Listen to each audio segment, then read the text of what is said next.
ये है हमारे नेक की शेप।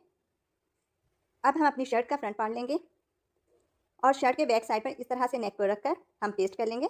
नेक की शेप को हमने पेस्ट कर लिया है। अब हम ये एक्स्ट्रा पेस्टिंग पेपर ऐसे रिमूव कर देंगे। नेक में से एक्स्ट्रा फैब्रिक निकालने से पहले हम नेक की शेप को अच्छी तरह से पेस्ट करने के लिए एक बार फिर प्रेस कर लेंगे। प्रेस करने के बाद हम पेस्टिंग पेपर के बिल्कुल साथ साथ एक्स्ट्रा फैब्रिक कट कर देंगे। ये देखें इस तरह से। जी, तो नेक में से हमने एक्स्ट्रा फैब्रिक निकाल दिया है।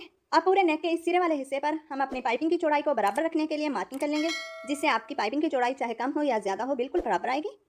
ये पाइपिंग के साइज़ को बराबर रखने का बहुत ही आसान तरीका है।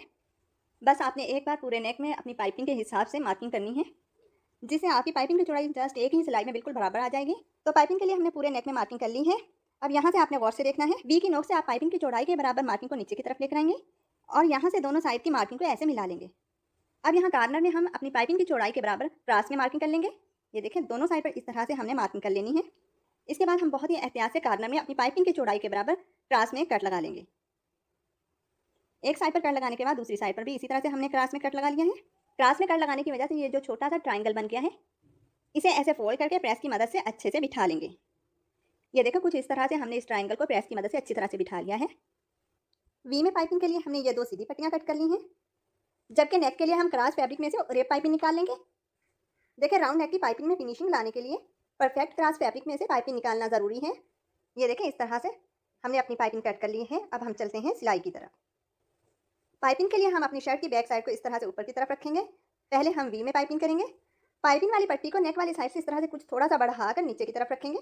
इसके बाद हम अपनी पाइपिंग वाली पट्टी को बगैर खींचे मार्किंग के बिल्कुल ऊपर बहुत ही इजीली सिलाई लगा लेंगे। ऐसे कार्नर में जो हमने क्रॉस में कट लगाए थे, इस कट से हम अपनी सिलाई को नीचे की तरफ ऐसे निकाल लेंगे। ये देखें, इस तरह से। दूसरी साइड की सिलाई हम नीचे की तरफ से स्टार्ट करेंगे, यानी ये सिलाई हम वी की नोक से स्टार्ट करेंगे। इसके लिए भी हम अपनी पाइपिंग वाली पट्टी को नीचे की तरफ रखेंगे।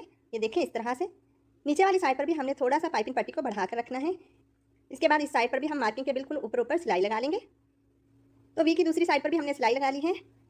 अब पाइपिंग को आप चाहे तो ऐसे ही नीचे की तरफ पलट कर किनारे की सिलाई लगा लें, लेकिन हम सिलाई लगाने से पहले पाइपिंग को पलट कर प्रेस कर लेंगे। तो पाइपिंग को अच्छी तरह सेट करने के लिए हमने पहले प्रेस कर लिया है। ये देखें, इस तरह से। अब हम पाइपिंग के बिल्कुल साथ साथ सिलाई लगा लेंगे। ये सिलाई हमने पाइपिंग के ऊपर नहीं लगानी। ये देखें, चूँकि हमने पाइपिंग को बिठाने के लिए पहले प्रेस कर लिया था, इसलिए हमें बार बार अब सेट करने की भी ज़रूरत नहीं पड़ेगी। वी की नोक से हम अपनी सिलाई को नीचे की तरफ ले आएंगे। ये देखें, ऐसे। तो देखें, पाइपिंग के एक साइड पर हमने सिलाई लगा ली है और हमारी पाइपिंग बिल्कुल इक्वल है। सेम पहले की तरह हम दूसरी साइड की सिलाई वी की नोक से स्टार्ट करेंगे। ये देखें, इस तरह से। अलबत्ता सिलाई लगाने से पहले नीचे वाली साइड से भी हम अपनी पाइपिंग को बिल्कुल बराबर कर लेंगे। इसके बाद हम सिलाई लगाएंगे। तो इस साइड पर भी हमने सिलाई लगा ली है।